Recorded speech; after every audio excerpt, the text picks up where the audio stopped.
최근 토트넘의 캡틴 손흥민은 크리스탈 팰리스전에서 오랜만에 원톱으로 출전해서 리그 13호 골을 터뜨렸습니다. 비록 최종 기록지에 적힌 공격 포인트는 마지막에 나왔던 폭풍 드리블 후 쐐기골 뿐이지만 실제로 팰리스전 때 보여준 손흥민의 영향력은 그 이상이었다는 걸 모두 잘 아실 텐데요. 베르너의 선제골 장면에서도 먼저 손흥민이 상대 수비수 3명을 유인하면서 완전히 노마크 상황을 만들어줬고, 또 동료들이 놓쳐서 그렇지 골이 될 만한 기가 막힌 패스도 최소 3개 이상을 해줬습니다. 무엇보다도 얼마 전 따로 전해드렸던 것처럼 프리미어리그에서 680일 넘게 골을 넣지 못하던 베르너를 부활시키기도 했죠. 이미 유력한 득점 기회를 한번 놓친 베르너에게 친숙한 독일어로 응원의 한마디를 건네면서 대반전을 만들어낸 리더십이 화제가 됐습니다. 물론 한국 축구 팬들에게 있어서 손흥민은 2018년부터 기성용에게 주장직을 물려받은 이후에 6년째 이 리더 역할을 하고 있는 선수지만, 혹시 잊으셨을까봐 짚고 넘어가자면 토트넘에서의 주장 경험은 올 시즌이 처음입니다. 토트넘 입장에서도 구단 역사상 최초로 비유럽인이자 아시아인 주장을 선임했던 거고, 프리미어리그 역사를 찾아봐도 QPR 시절에 박지성이 시즌 첫 2달여 동안 주장을 맡았던 이후에 2번째로 나온 아시아인 주장이고요.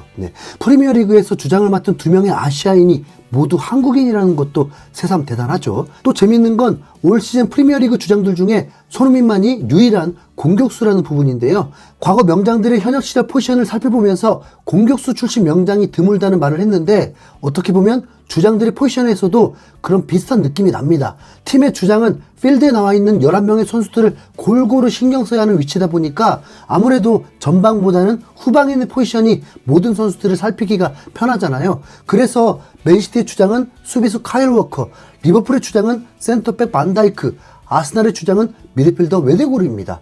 다른 팀들 역시 중원이나 후방에서 축구장 전체를 살펴보기 용이한 포지션이 주장을 맡는 경우가 대다수죠. 아예 골키퍼가 주장인 팀들도 있습니다. 토트넘도 직전 시즌까지 골키퍼인 요리스가 주장 완장을 차고 있던 팀입니다. 그런데 공격수인 손흥민의 입장을 생각해보면 경기 내내 상대 수비의 빈틈을 찾기 위해서 전방을 주시할 수밖에 없습니다.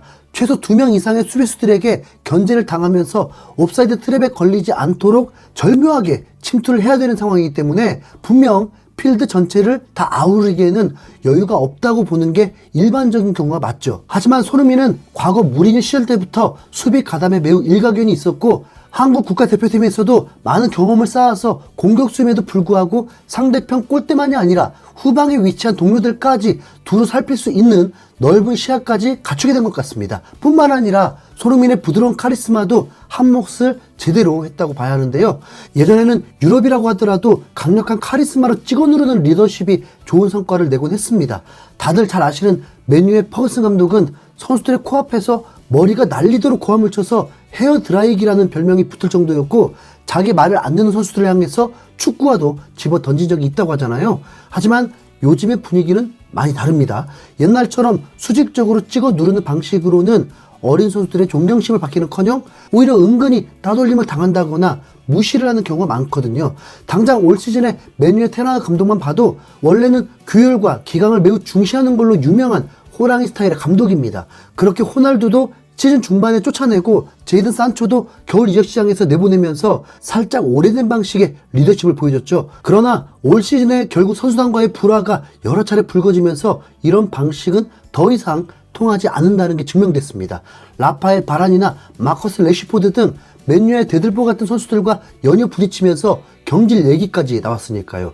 과거 맨유의 레전드였던 로이킨 역시 8년 동안 주장직을 맡아 카리스마를 발휘했는데, 말년에는 루니 같은 선수들과 잘 지내지 못해서 갈등을 일으켜서 방출됐던 적이 있고요. 그래도 여전히 그런 경향이 있긴 있었는지 MG 감독이 손흥민을 주장으로 임명한다는 말에 많은 영국 매체들이 깜짝 놀라기도 했습니다.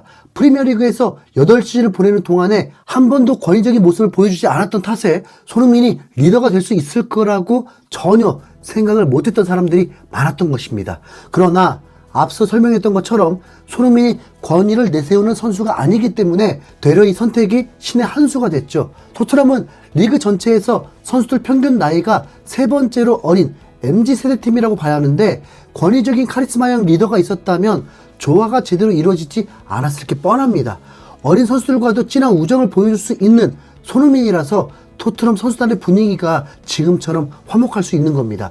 다들 토트넘의 미드필더 파페 사르와 손흥민의 친형제 같은 모습은 익숙하시잖아요. 네. 사르는 2002년생으로 만 21살이고 토트넘에 본격적으로 합류한 지 이제 2시즌째인 아직 유망주라고 해도 될 선수입니다. 손흥민은 팀 내 최고참이고 캡틴이다 보니까 사르가 먼저 손흥민에게 친한 척을 한다는 건 뭐 거의 불가능한 일인데요.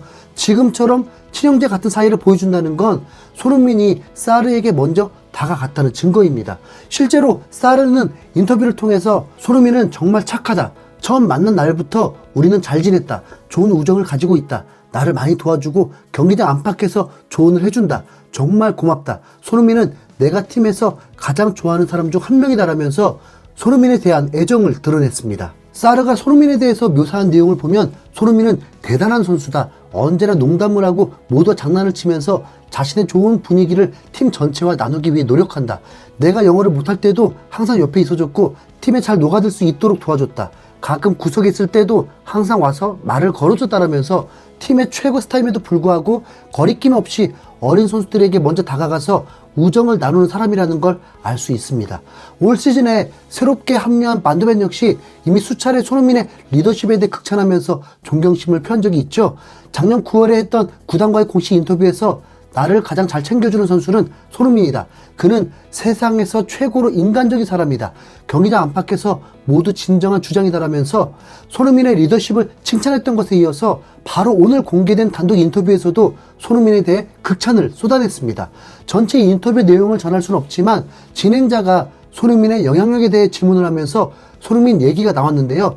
손흥민이 팀에 미치는 영향력이 얼마나 큰가요? 그는 팀의 주장이기도 한데 당신은 그를 얼마나 높이 평가하나요? 라면서 직접 손흥민에 대한 평가를 물어봤습니다. 그러자 반더벤은 곧바로 나는 손흥민을 매우 높게 평가한다. 선수로서는 탑클래스고 주장으로서나 인간으로서나 경기장 안팎에서 모두 훌륭하다.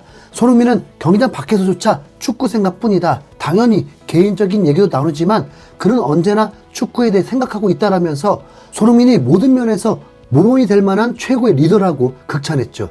여담으로 훈련 중에 가장 맡기 힘든 선수가 손흥민이라는 말까지 덧붙였습니다. 어린 선수는 아니지만 베테랑인 메디슨조차 토트넘에 이적한 이후에 손흥민에 대해서 여러 번 극찬을 한 걸 보면 분명 손흥민에게는 특별한 리더십이 있습니다. 올 시즌은 토트넘이 새롭게 시작한 첫 시즌인데 엔지 감독과 손흥민 주장 체제로 챔스에 복귀하는 게 아주 좋은 스타트겠죠. 네. 팰리스전 3대1 승리의 기세를 몰아서 다가오는 주말 아스톤빌라와의 맞대결에서도 승점 6점짜리 승리를 가져오길 응원하겠습니다. 이상 흰수염고래였습니다. 감사합니다.